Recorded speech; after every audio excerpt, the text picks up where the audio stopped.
Días intensos desde la pasada semana que se desató la ira, posiblemente en el Partido Popular, con la dimisión del consejero Antonio Cerdá. Se lo contábamos el pasado jueves, que había puesto su cargo a disposición del presidente Garre. Había dimitido. ¿Cómo se han ido sucediendo los acontecimientos hasta que, una semana después, tenemos dos consejeros nuevos y no solamente salió Cerdá, el veterano, sino que salió también el ex consejero, en este caso de Economía y Hacienda, que le acompañará probablemente Vicente Martínez Pujalte, el comisionado para Asuntos Económicos de la Comunidad Autónoma y de esa consejería. Vamos a hablar de esto, de muchas cosas, con unos invitados de primer nivel para analizar los cambios en el Gobierno y en la política regional. Buenas noches, comienza Espacio Abierto.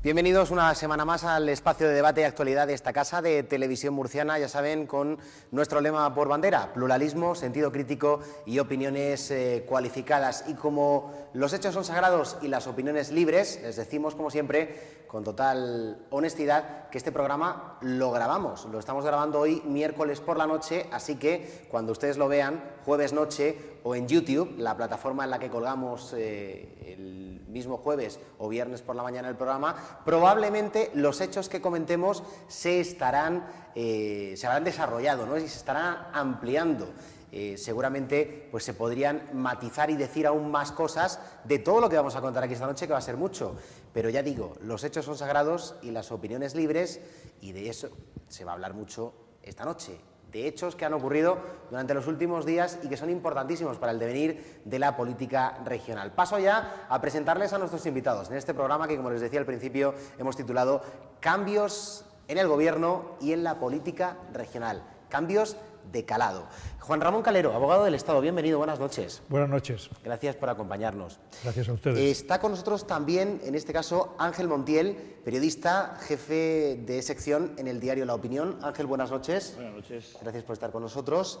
Nos acompaña también Javier Sierra, él es el decano del Colegio Oficial de Ciencias Políticas y Sociología de la región de Murcia. Javier, buenas noches. Buenas noches, ¿qué tal? Gracias por venir. Y también nos acompaña esta noche Patricio Hernández, el presidente del Foro Ciudadano de la región de Murcia. Patricio, bienvenido. Hola, buenas noches.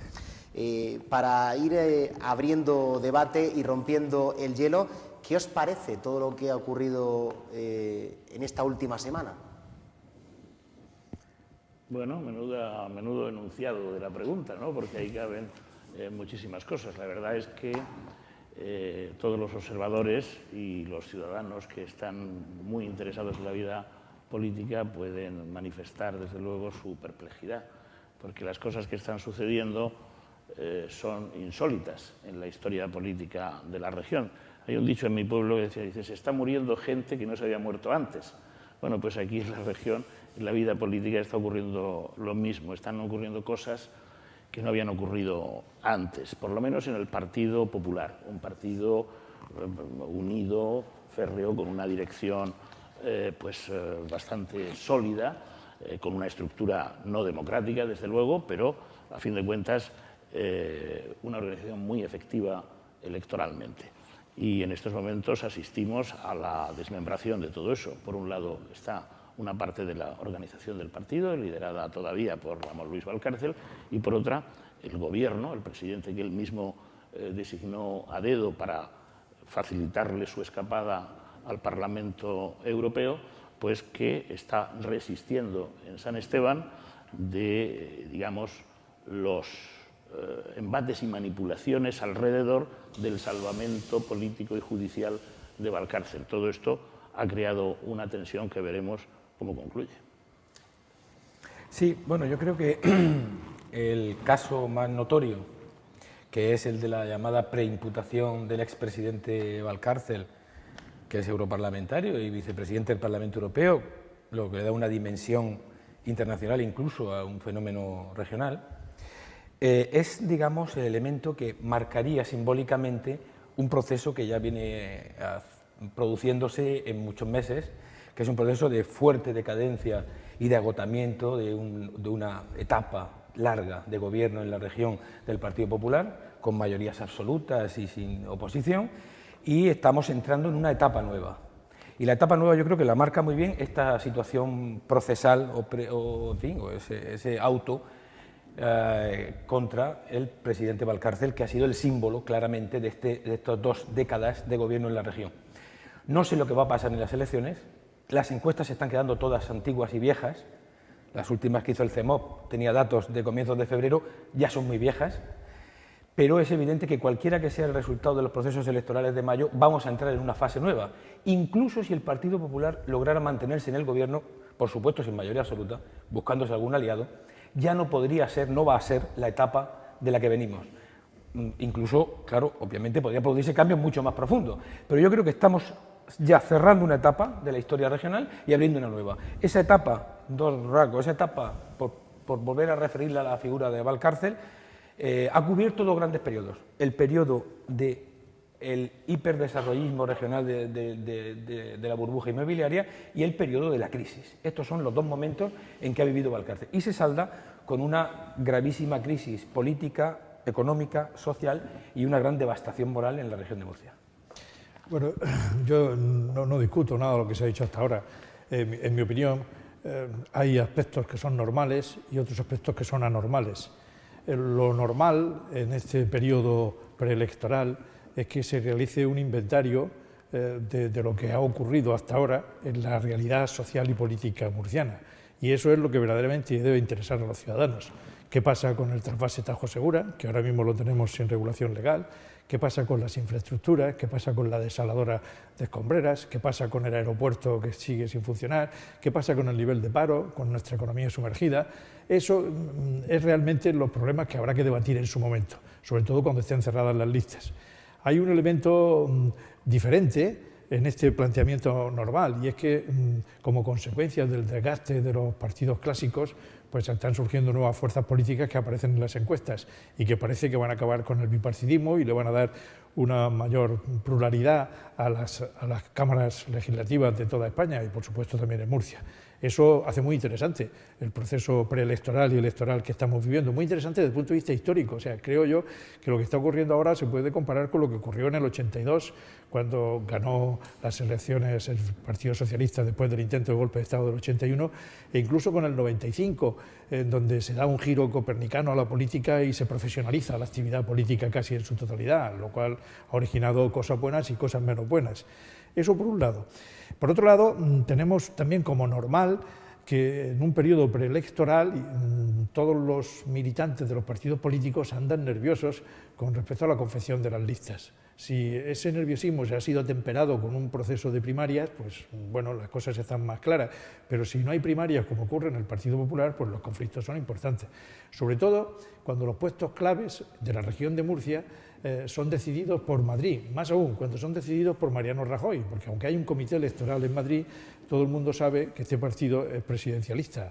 Yo lo digo con conocimiento de causa porque he estado muchos años ahí y sé cómo funciona.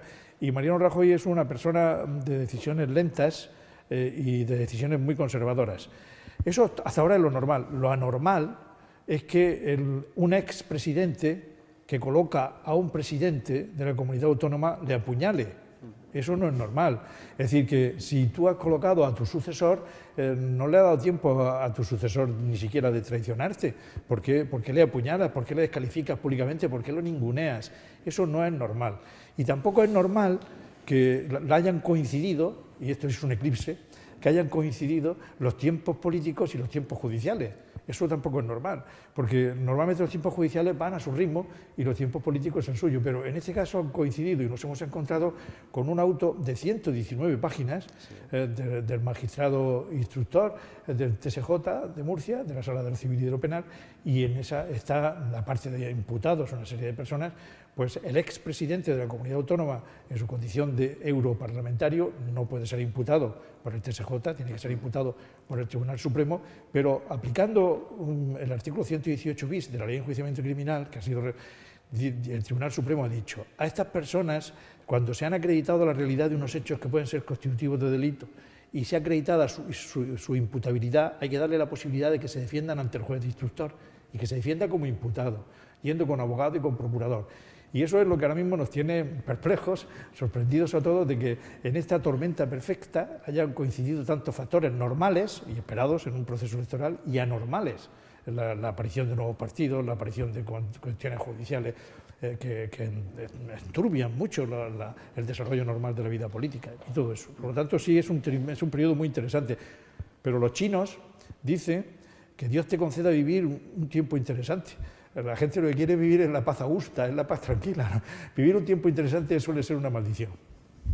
Bueno, yo por aportar algún elemento, creo que la principal reflexión que puedo aportar es que aquí hay mucha gente que se ha dejado de llevar. No es normal que estando a pocas semanas de unas elecciones, de la trascendencia que van a tener estas elecciones autonómicas, pues aquí se haya armado pues la que se ha armado en el seno del Partido Popular. Aparte de eso, coincido con algunos elementos del calendario que han aparecido, los casos, autos, etcétera, en el ámbito judicial. No obstante, coincido con el resto de contertulios en que estamos en una etapa en un fin de ciclo, es un fin de ciclo claro.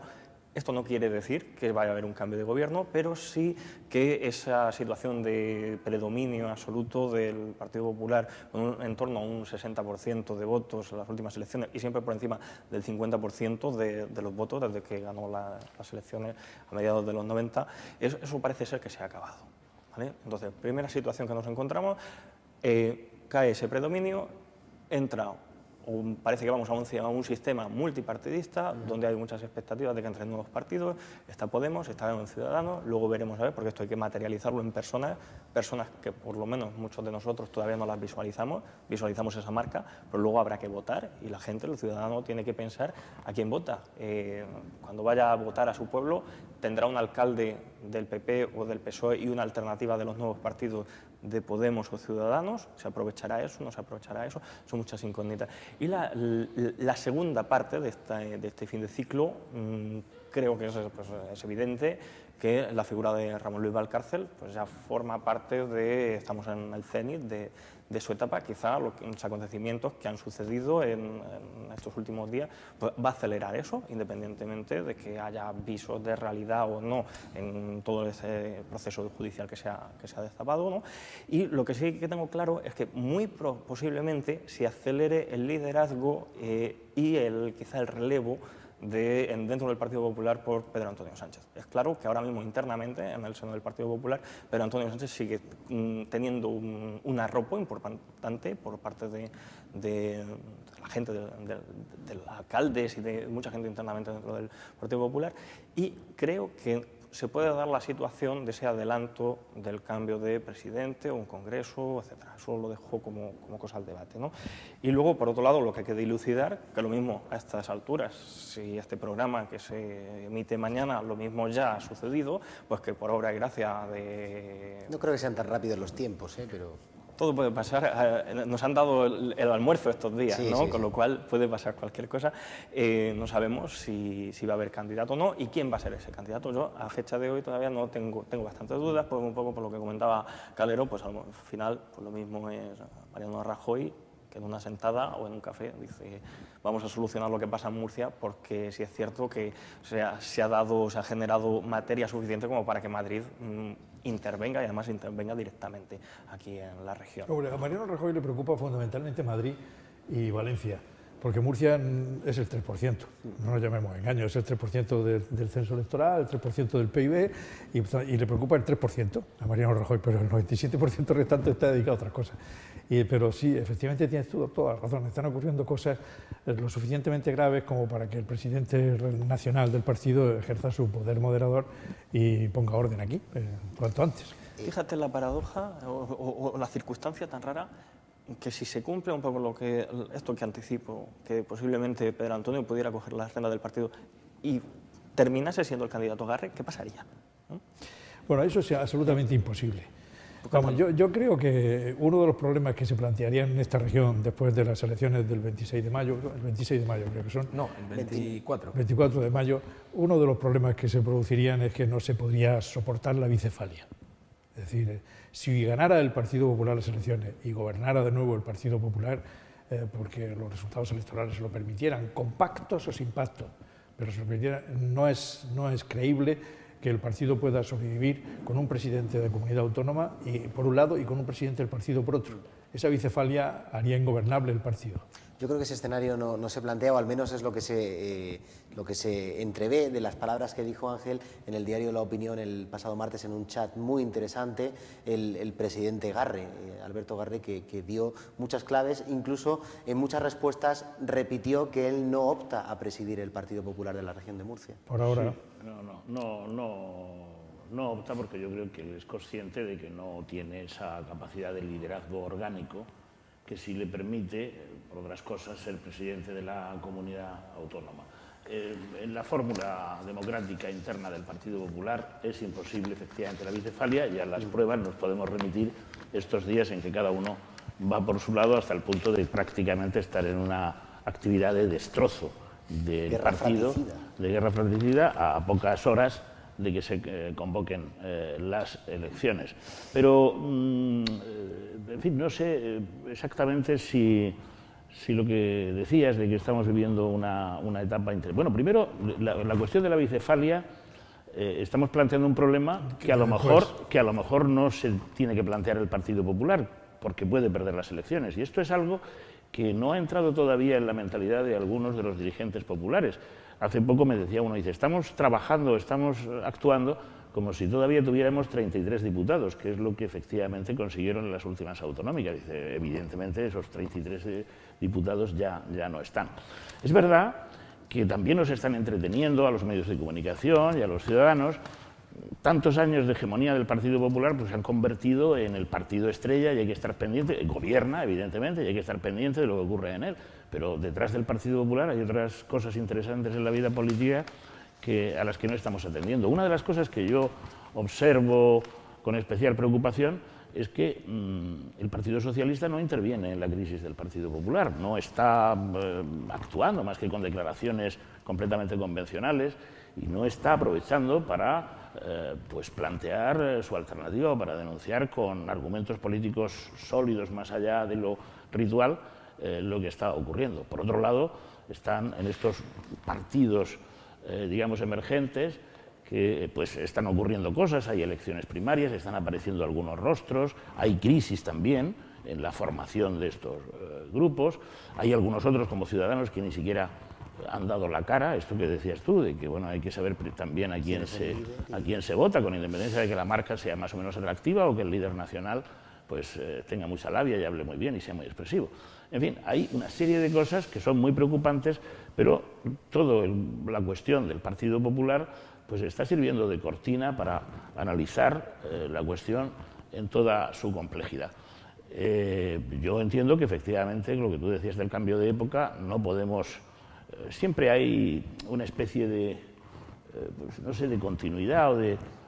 sí, las cosas no se cortan siempre así de un tajo, pero es verdad que con un partido que está en esta situación de crisis, pues yo creo que evidentemente necesita ser apartado para que se repare, para que reconstruya su sistema democrático, para que analicen qué es lo que han hecho, para que se depuren de los corruptos, que evidentemente los hay, para que se aclaren las dudas sobre los corruptos presuntos y para ofrecerle a la sociedad un nuevo paquete de ideas y con estructuras acordes con la demanda de este siglo. Esto es lo razonable, pero vivimos también en una sociedad que le cuesta reaccionar, que le cuesta creer determinadas cosas y donde, digamos, la estela de líderes como Valcárcel, por ejemplo, que es un líder que se ha creado en etapas de crecimiento electoral del Partido Popular y de crecimiento económico de esta región, pero que luego cuando han venido, esto que se dice aquí, las madres mías,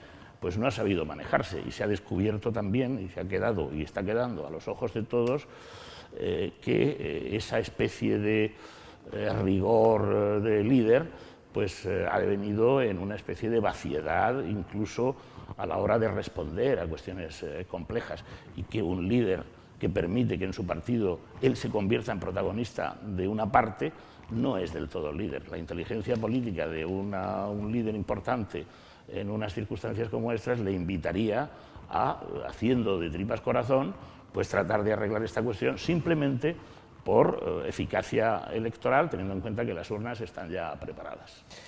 Yo diría una cosa. Vamos a ver, a mí me parece que especular sobre el resultado de la crisis interna del PP es muy osado, porque Pero no muy sabemos, divertido, Patricio, no sabemos qué va a ocurrir. Pero parece claro que hay una generación entera de políticos del Partido Popular que están vinculados a la primera etapa de triunfo del PP en Murcia del año 95, que fueron ocupando puestos institucionales clave, que están a punto de ser jubilados todos ellos.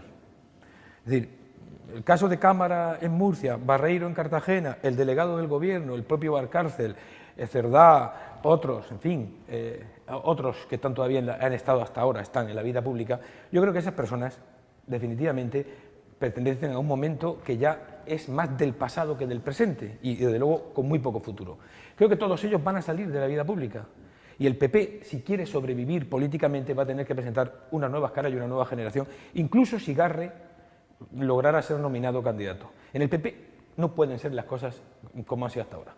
Y ese no será el principal de los problemas que tiene el PP, porque el principal problema que tiene el PP, a mi juicio, aparte de los escándalos de corrupción, es decir, de que esto se ha saldado con el mayor escándalo de corrupción que hemos conocido en democracia. Es decir, la corrupción de los socialistas, recordémoslo, y Calero estaba entonces en la Asamblea. También cayó por corrupción.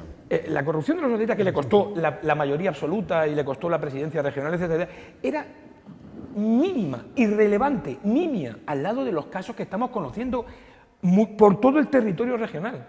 Sí, luego se demostró judicialmente que Carlos Collado no tenía nada que ver con eso. Por tanto, quiero decir, el gran momento de la corrupción en la historia democrática de Murcia es este momento. Es este momento después, lógicamente, de los excesos del ladrillo, en fin, de todo lo que ha pasado estas décadas. Por tanto, digo, no es el principal problema del PP, porque el principal problema del PP es un problema de proyecto.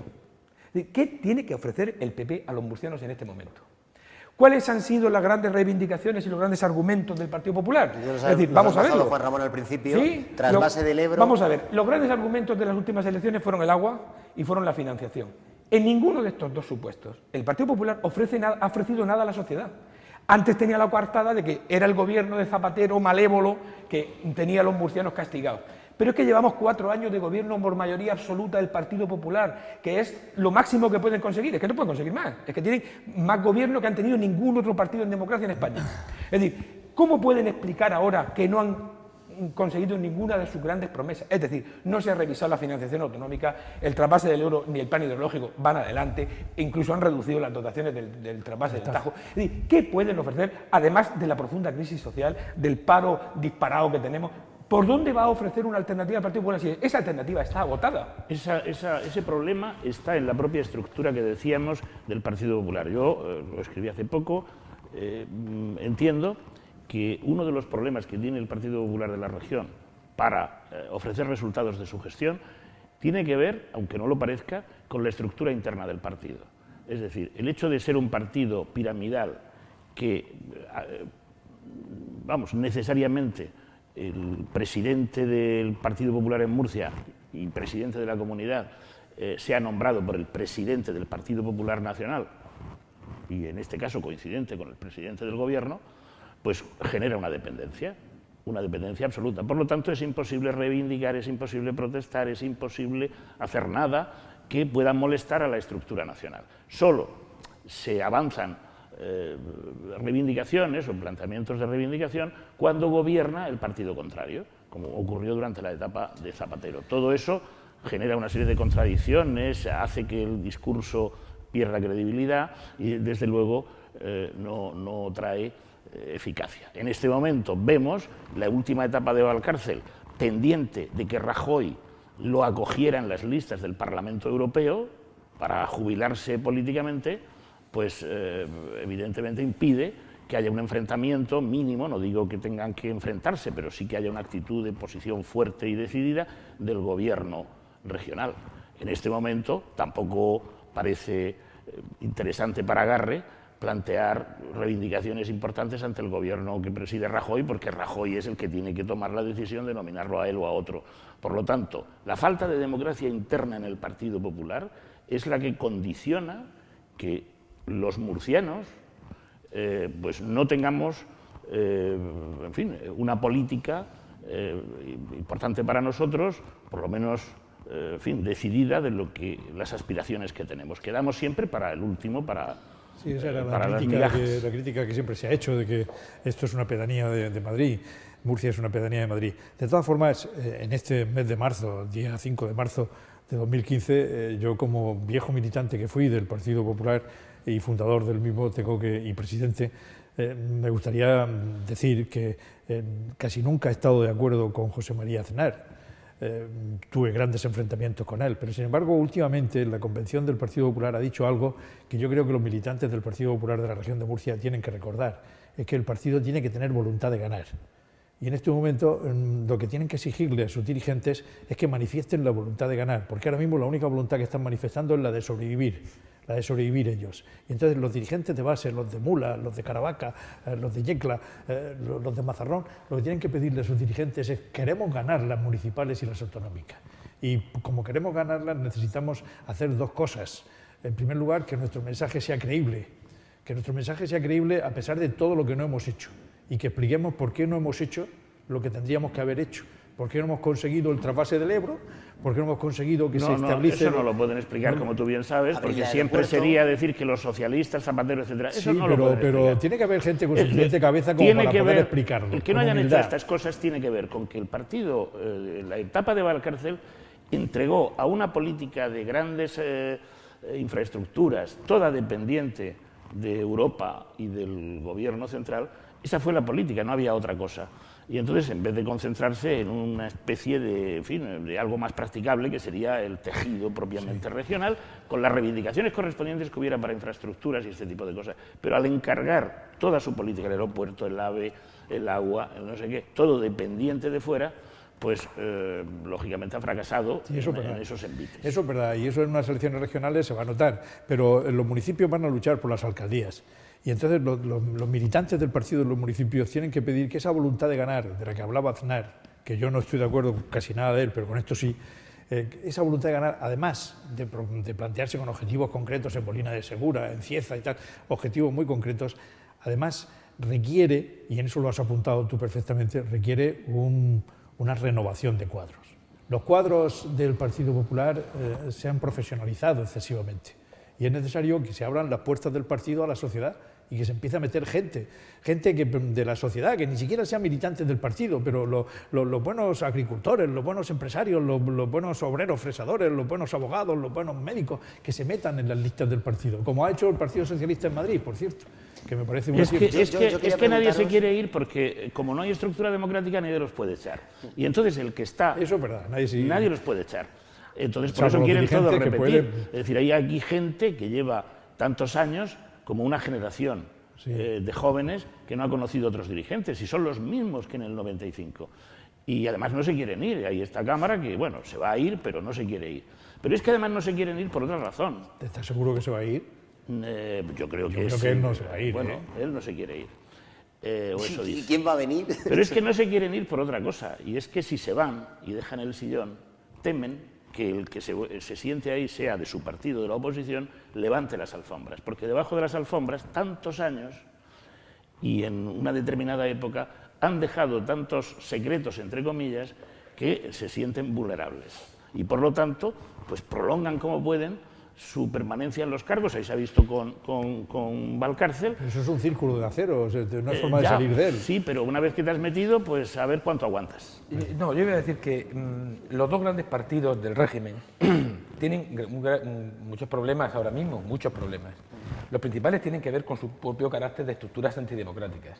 El Partido Socialista, que la región de Murcia ha estado alejado del poder durante mucho tiempo. Os iba a decir, perdona Patricio, que es que, y ahora hablaremos de encuestas, el Partido Popular que pierde 20 puntos en la región de Murcia, pero es que el Partido Socialista no gana ninguno de esos puntos. Continúo y acabo el argumento. Es decir, el Partido Socialista ahora está, después de mucho tiempo en la oposición, pensando en renovar algo, sus estructuras y poner candidatos y buscar. Le ha costado muchísimo y aún así sigue teniendo un tapón ahí puesto. ¿Por qué? Porque es el tipo de partido. ¿Cómo funcionan esos partidos? Yo los conozco bastante bien. ¿Cómo funciona el PP? Pues funciona simplemente por grupos de presión que tienen fidelizados una serie de votos y que el secretario general necesita unir a los jefes locales que le reúnen los votos suficientes tal, y es un tú me das, yo te doy, y te coloco y te aseguro. Entonces, ¿por qué no se ha renovado el Partido Socialista en Cartagena, que ha perdido elecciones desde hace 20 años? Porque Cartagena ha sido fundamental para elegir al secretario general regional. Esa estructura de partido no permite el juego democrático. Este discurso que Calero acaba de hacer sobre lo bueno que sería para el PP meter agricultores, abogados, no sé qué, es el discurso que el PSOE, cambiando la extracción social, diría hay que meter obreros, hay que meter intelectuales, hay que hacer no sé qué, y no lo ha hecho. ¿Por qué no lo hacen? Porque esos partidos cartelizados que están parasitando el Estado viven de los presupuestos públicos. Da igual que gobiernen o estén en la oposición, se trata, el trozo de tarta que reparten es mayor o menor, pero todos viven y ahí están profesionalizados y nadie, yo no conozco a nadie que voluntariamente quiera irse. Pero eso, Patricio, plantea un problema que los politicólogos tendrán que airear científicamente, y es la profesionalización de la política. Es decir, hay una novela de Mario Vargas Llosa que comienza diciendo ¿cuándo se jodió Perú? Bueno, pues, ¿cuándo se fastidió esto? ¿Cuándo? Yo creo que hay un momento en que la política se profesionaliza. Y entonces se acaban las vocaciones políticas puras, las vocaciones de vocación de servicio, pero yo tengo mi profesión y si no me dejan defender mis ideas, me voy a mi casa. Eso se ha acabado. Entonces, claro, si un político se profesionaliza y vive de eso, está dispuesto a estar sometido a todo, e incluso a Madrid. Si yo tengo que defender los intereses de mi región, pero si el señorito de Madrid me dice, cállate, que si no te quito y no te pongo en las listas, entonces hay que debatir cuál debe ser el nivel de profesionalización. Y eso ya lo tienen resuelto algunas sociedades como la norteamericana o como la francesa, ¿no? En donde la gente viene de las profesiones privadas. Y luego hay otro problema también, porque aunque se renueven los partidos, sobre todo el Partido Popular, por esa estructura, aunque se renueven, prácticamente es igual. Porque se da el salto generacional, y supongamos que es Pedro Antonio Sánchez el designado. Pedro Antonio Sánchez, en ese caso, le deberá la vida política a Valcárcel. Y no levantará la alfombra. Con lo cual, toda su gestión futura, teóricamente, tendría que ser de una dependencia absoluta sobre alguien que además se ha mostrado especialmente celoso con el mantenimiento de sus criterios, aunque sea con otro en el cargo. Entonces, claro, se renuevan generacionalmente, pero ¿hasta dónde? Por lo tanto, claro, hay que sospechar que si fuera Pedro Antonio Sánchez tardaría 3 meses en entrar en conflicto con Valcárcel, porque tendría que hacer cosas que a Valcárcel no le gustaría. Tú sabes que no hay delfines en política. Tú nombras tu sucesor, pero los delfines no son tiburones. Pero por eso se trata de no nombrar a sucesores, sino de que sean elegidos pues por la gente, militantes o gente que pueda sentir simpatía por esa opción. Lo que aportan los partidos nuevos. Estoy hablando concretamente en el campo de la izquierda, lo que significa Podemos y otros partidos.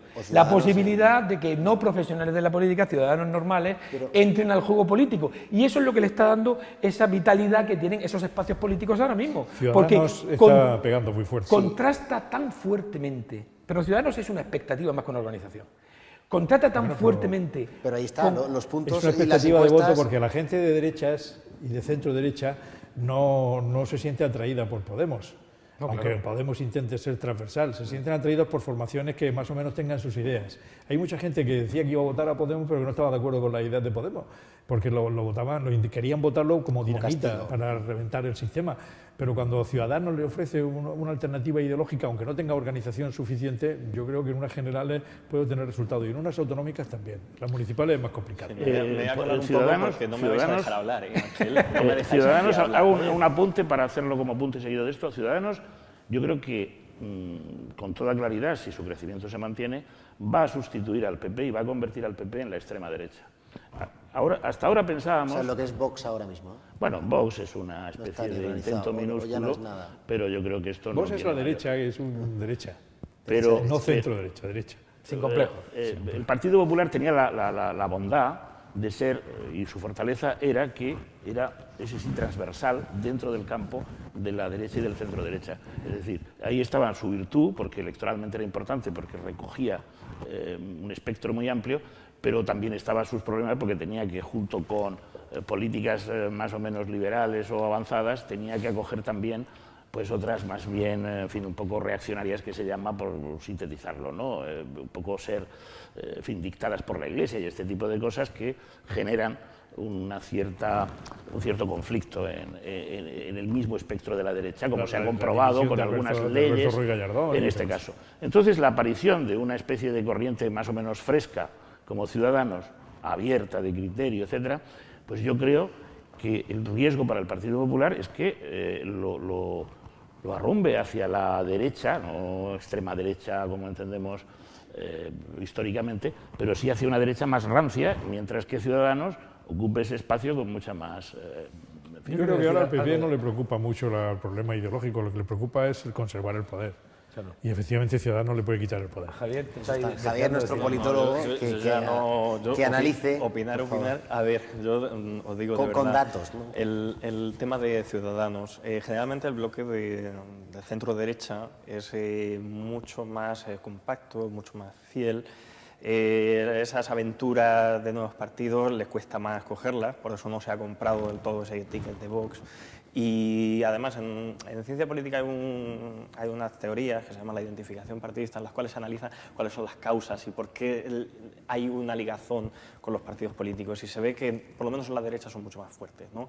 Entonces, hasta que eso se erosione, hasta que la gente que es votante del Partido Popular termine de erosionar esa ligazón que tiene, esa efectividad, va a pasar un tiempo. Por tanto, entiendo que puede haber una coexistencia durante un tiempo, sin perjuicio de lo que ha comentado Ángel Montiel, de que se asocie, de que Ciudadanos pues es esa vertiente más positiva, ¿no? Y luego sí le quiero responder a Patricio, porque comenta pues esa bondad de los partidos nuevos, que precisamente creo que una de las debilidades que tienen estos nuevos partidos es que no van a alcanzar una cuota importante de electorado si no son capaces de unirse. Y para unirse, lamentablemente, tendrían que hacer las mismas estrategias que siguen los partidos tradicionales de reparto de cromos. Esa es una de las razones, lo comentábamos en un debate hace una semana, de que hay mucho jefe indio y que además es una cosa que os perjudica a todos los que queréis montar una alternativa en la izquierda, porque no sois capaces de poneros de acuerdo y aunaros, ¿no? Bueno, teniéndolo como lo tenéis tan fácil en unas elecciones como estas, para entrar un poquito con fuerza. No, ahora voy a abusar. Sí. Entonces, volviendo otra vez al ámbito de lo que ha pasado dentro del Partido Popular, de qué es lo que está pasando ahora con estas peleas internas, planteo también una hipótesis, y la hipótesis es que esto va a servir, va a haber muchos heridos de guerra en ambos bandos, heridos de muerte y gente de jubilación forzosa en ambos bandos. El Partido Popular de la región de Murcia no va a ser, bajo ningún concepto, el mismo partido que hasta ahora. Vamos a ver si, como dice Ángel, la herencia... en el caso de que sea Pedro Antonio quien coge el partido, si la herencia va acompañado también de estilos de liderazgo, o si posiblemente, y en política coincido contigo, no hay esa lealtad, pues se puede llevar perseguida, la gente se emancipa. No, pero Pedro Antonio sí que a lo mejor tendría ese, no voy a decir lastre, pero todo lo que le acompañaría de la era Valcárcel, ¿no? Porque sin duda es Valcárcel en esta guerra. Pedro Antonio. Que lo mismo podemos decir con Alberto Garre. Podríamos decir, no es que Alberto Garre lo puso a dedo Valcárcel. Pues mirad lo que ha pasado. Pero es que en 2 semanas, como se ha dinamitado tanto en esta guerra fratricida... Es que yo no entiendo mucho eso de la herencia. Porque me decís, ¿la herencia? ¿Pero qué herencia? ¿La herencia cuál es el patrimonio de ideas, proyectos, objetivos y realizaciones que deja el anterior presidente? Más que herencia, que para mí es un enfeudamiento. Claro. Es decir, si hay un señor que está enfeudado a otro, pero eso es medieval. Y ya hicimos la Revolución Francesa. Pero es que las designaciones de los partidos tradicionales son medievales. Son medievales. Sí. Entonces, la herencia es una carga insoportable para la que ha dejado Valcárcel a Garre y al más pintado que estuviera en su lugar. Sí, pero eso es una oportunidad que tienen ahora, y el Partido Popular, si sabe jugar las cartas después de todo lo que ha pasado y es capaz de otra vez ponerse en solfa, de que renueven caras. No digo necesariamente relevo generacional, pero que renueven caras y que se fortalezcan, porque lo han hecho y porque en la derecha generalmente esto es más fácil. Sí, pero eso que tú dices de la fidelidad del voto es verdad, pero tú analiza históricamente lo que ocurrió con UCD. UCD era el partido que aglutinaba al centro derecha y lo aglutinaba mayoritariamente con un líder carismático que era Adolfo Suárez, y cuando vino el 82 fue barrido. Y fue barrido y sustituido en parte por Alianza Popular, que luego se convertiría 15 años después en el partido hegemónico dentro del centro derecha. O sea que esas cosas pasan también en la derecha. La derecha es fiel hasta que... Hay una cosa que le molesta mucho al votante de centro derecha, y es que los partidos, la gente de los partidos se peleen entre ellos. Sí. Eso está demostrado. Y en el electorado en general, fíjate, el Partido Socialista que tenemos en la región ha sido castigado una y otra vez. Yo me acuerdo por esas de peleas debates internas internos dentro del Partido Popular, y me acuerdo del senador Abel Matute, que nos lo decía encarecidamente. Lo que más castiga el electorado en Ibiza, nos decía, es que nos peleemos entre nosotros. Bueno, pues ahora el Partido Popular en la región de Murcia, lamento decirlo, está ofreciendo un espectáculo deplorable, porque estas divisiones internas, estas luchas, esto poner a un presidente para luego ningunearlo y tal, todo esto es una mala imagen.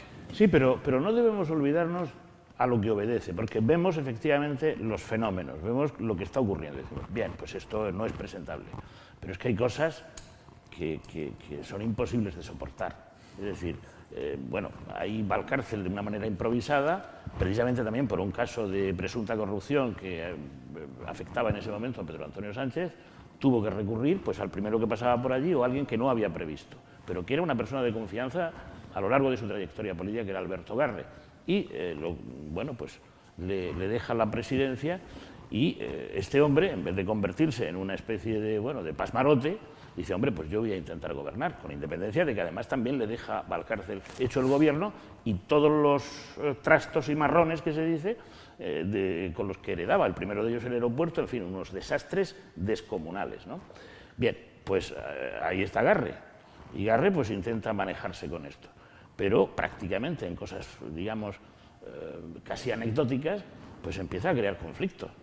Y entonces llega un momento en que su vida, su gestión se le hace impracticable. Al mes ya estaba el otro enfadado. Bueno, pero eso, bueno, entonces... Eso no es presentable en no, una democracia. No es presentable, pero entonces que decide, voy a gobernar. Que un ex controle a un actual presidente no es presentable. Le hacen una crisis de gobierno, le hacen dos crisis de gobierno. Una con el fiscal que había puesto al cárcel para que tratara de vigilar que las cosas no cruzaran su raya roja y tal. Y la otra con una persona a la que han manipulado claramente y que debe estar hecha polvo. Es Antonio Cerdá, seguro. Pero yo no he hablado con él, pero seguro que está hecha polvo porque lo que ha hecho y el espectáculo que ha protagonizado es realmente patético. No has hablado con él, pero sin embargo sí escribías que te solía llamar a menudo cuando... Bueno, siempre llamaba porque era una persona comunicativa, que quería explicar sus cosas, te convencía o no, pero el hombre y no llamaba jamás para presionar, sino para informar. Para informar y te intentaba convencer con sus argumentos. Pues más razón tiene ahora para explicar esto cuando se están escribiendo tantas cosas sobre su dimisión. Bueno, pues ahora no a mí, que eso es anecdótico, sino no a ningún medio de comunicación y está escondido. Bueno, Valcárcel ha reaparecido esta mañana, quiero decir que estaba también... Bueno, pero si analizamos la intervención de esta mañana, mejor no lo hagamos si no queremos... porque esa es realmente patética. Los argumentos que ha puesto sobre la mesa son de risa, pero bueno, en cualquier caso... por lo menos ha dado la cara. Pero yo lo único que te voy a decir de él es que a un auto judicial no se le contesta en una rueda de prensa. A un auto judicial se le recurre, o si el juez te ha invitado a que vayas a declarar, uno va allí... Era necesario que saliera a dar una explicación pública pero porque después, un político... Yo eso lo hubiera hecho en el 7 Coronas. Primero vete al TSJ, declara todo lo que tengas que decir y después sales y dices, he dicho ante el magistrado esto. Lo que no puedes es desde la sede de un partido criticar a un magistrado del Tribunal Superior de Justicia. Bueno, eso no puede ser. Eso es intolerable, pero no es la primera vez. Antes eran los fiscales, ahora son los jueces. Sí, pero y ya está el delegado de Hacienda, a quien le han cortado la cabeza porque parece que sus informes a petición de los jueces eran profesionales y eficaces, ¿no? Yo quiero decir algo en otra dirección. Sí. Quiero decir que esta región necesita una ruptura democrática. Es decir, esto que estamos contando del cese del delegado de Hacienda, porque hace... Por ser profesional...